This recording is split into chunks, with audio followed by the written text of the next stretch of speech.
All right, when we left off, we were looking at how um, the Saxons set up something called the King's Council. Um, it was an informal group of senior warriors and church officials, and kings oftentimes looked to them when they needed support and advice on difficult matters. And by the 10th century, this became a formal group. They actually issued laws and charters. They were very influential. They had a big say in choosing kings, and they also decided whether to adopt a king's laws. So if you think about that, the king's authority was in danger if he decided that he was going to ignore the advice of the council, because they could just decide, yeah, we're not going to follow your laws. We're not going to adopt your laws. And your laws are not going to apply to our people. So this idea of having a council of advisors and experts on the affairs of a state survives even today. If you think about it, we have the president of the United States has a cabinet of experts and advisors on everything from the military to foreign affairs to education, transportation, health services, energy, so on and so forth. So now the Saxons divided land into these new administrative areas that were known as shires or counties, and each shire or county was appointed a local administrator for the king.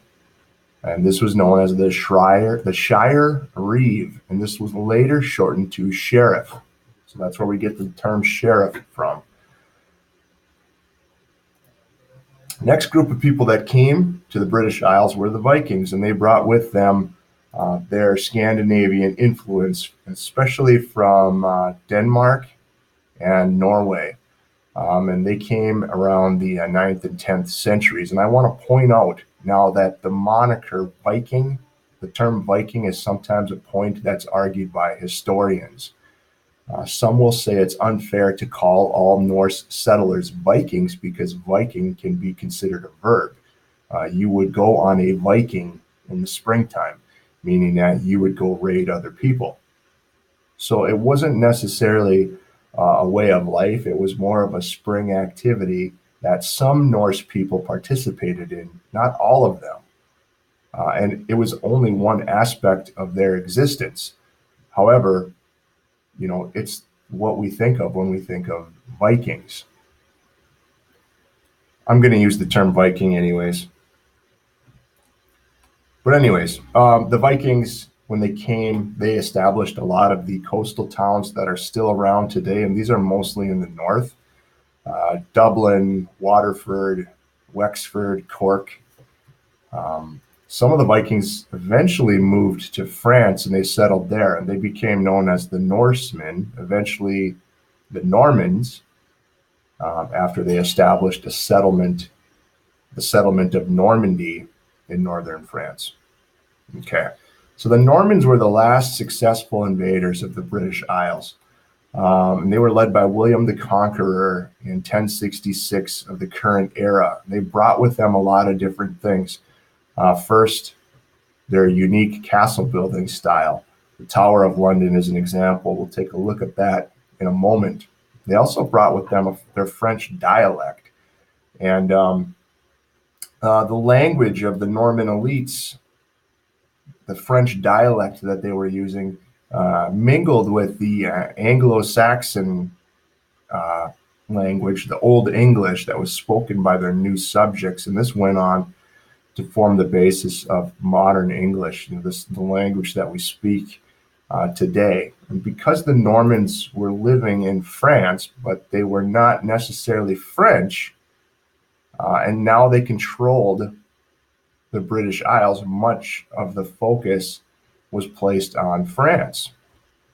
I don't know if they had an axe to grind with the French, but anyways, that's essentially what happened. Throughout much of the Middle Ages, there was all kinds of conflict that was going on between the French and the English. They were locked in a deadly struggle for power and supremacy that went on for years and years and years. The Hundred Years' War was between English and French royal families that were trying to fight to gain the throne of France. Well, keep the throne of France in the instance of the French, but to take it in the instance of the English.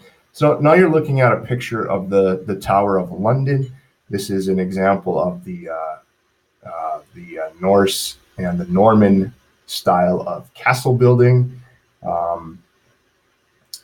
And this next picture shows the Tower of London, surrounded by this beautiful green space, and modern day things, kind of like plopped in the middle of modern day London here, with some different architecture and parking lots and people and cars and ferries and things like that. But here you'll see the London Bridge. So very, very neat, very beautiful. All right, this is Henry VIII. Henry VIII came into power. His family, the Tudors, came into power after the War of the Roses. The War of the Roses happened in the late 15th century. It was a bloody civil war. It was called the War of the Roses because it took place primarily between two royal houses, the House of Lancaster, which was represented by a red rose, and the House of York, which was represented by a white rose. And historians aren't sure whether the Civil War was a result of financial troubles that was caused by the Hundred Years' War. You can imagine the financial strain that put on England to fight for like over 100 years with France, or if it was because of the weak rule of Henry VI. I would imagine that is Henry VIII's grandfather. Either way, it placed the Tudor family and Henry VIII on the throne of England. And after that, there was a period of great religious and political turmoil, but it was also a time of expanding prosperity and power. Now, Henry VIII, one of the things that he's famous for, other than having 6 wives, and 2 of them were beheaded because they either had past sexual indiscretions or they were not able to produce a male heir to the throne for Henry VIII. But what Henry VIII did is he broke from the Roman Catholic Church in the beginning of the 16th century, and he established himself as the head of the Church of England. This break from the Roman Catholic Church may have come about because they refused to annul his first marriage to Catherine of Aragon. He then, once he was free from the restraints of the Catholic Church, he could annul the marriage with his first wife, marry Anne Boleyn, his mistress or one of his mistresses, and she ended up beheaded because supposedly unable to find a male